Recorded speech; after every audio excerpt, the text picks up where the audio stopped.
ఏమి తక్కువ, ఏ లొకేషన్స్ తక్కువ, ఏ వనరులు తక్కువ. ఇక్కడ పని చేయడానికి వాళ్ళకి స్కిల్ డెవలప్మెంట్ చేయగలిగితే కనుక పని చేయడానికి ఎంతోమంది ముందుకు వచ్చి సినిమా పరిశ్రమ ద్వారా ఉపయోగపడి వాళ్ళ కుటుంబాలకు వాళ్ళు ఉపయోగించుకుంటారు. ఇది ఆ పొటెన్షియల్ పూర్తిగా ట్యాప్ చేయలేదన్న మాట వాస్తవం. వారు అది నేను అంగీకరిస్తూ మా సలహాల కోసంగా ఆయన కొన్ని సెమినార్లు ఫ్యూచర్లో నడిపిస్తామన్నారు. ఇప్పుడు కూడా అలాంటి చిన్న చిన్న సెమినార్లు మా పెద్దల మధ్య, సినిమా పెద్దల మధ్య జరిగింది. అయితే ఇది కాంప్రహెన్సివ్గా కన్సాలిడేట్గా జరిగేలాగా విత్ ఇన్ షార్ట్ టైం మేము అందరూ కూడా ముందుకు వస్తాము. ఇక్కడ ప్రపంచానికే ఇది అద్భుతమైనటువంటి సినిమా హబ్గా హైదరాబాద్ని చేయటంలో మేమందరం ముందుంటాము.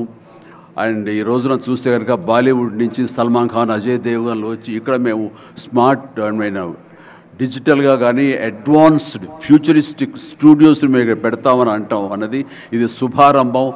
ఇదే ఇన్స్పిరేషన్గా నేను కానీ, నాగార్జున కానీ, వెంకటేష్ కానీ, ఇతర హీరోలు కానీ, ఇతర ప్రొడ్యూసర్స్, నిర్మాతలు ఎంతోమంది ఈరోజున ఇక్కడ ఉన్నారు ఈ సభ్యుకుల్లో.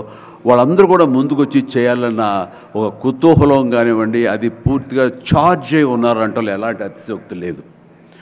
అండ్ ఈ రోజున ప్రపంచపరంగా చూస్తే సినిమా ప్రభావం ఎంత ఉంటుంది, ఈ సాఫ్ట్ పవర్ ఎంత ఉంటుందన్నది నేషనల్ వైడ్గా కూడా కేంద్ర ప్రభుత్వం కూడా వేవ్స్ అనేది ఒకటి ప్రారంభించి అందులో మమ్మల్ని అందరూ కూడా పార్ట్ చేశారు.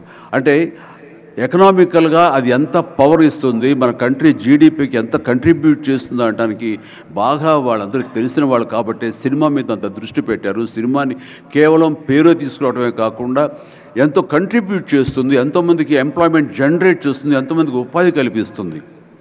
అంటే ఉదాహరణకి కొరియా తీసుకుంటే కనుక కొరియాలో బిగినింగ్ ఇనీషియల్గా వాళ్ళందరూ యూత్ అనేవాళ్ళు నైట్ ఈవినింగ్ అయ్యేసరికి చాలా పక్కదారులు పడుతున్నారు, కొన్ని వ్యసనాలకి లోనవుతున్నారు. ఆ రకంగా యూత్ నిర్వీర్యమైపోతుంది. ఏం చేయాలంటాం వాళ్ళందరూ కలిపి వీళ్ళని ఎంటర్టైన్మెంట్ వైపు కనుక మనం డైవర్ట్ చేయగలిగితే, be it is music, be it is singing or films, ఇంకోటి ఇవన్నీ ఎంటర్టైన్మెంట్గా చేయగలిగితే కనుక వాళ్ళు ఆక్యుపై అయి ఉంటారు. తద్వారా వాళ్ళు ప్రోగ్రామ్స్ ఇవ్వగలుగుతుంటారు.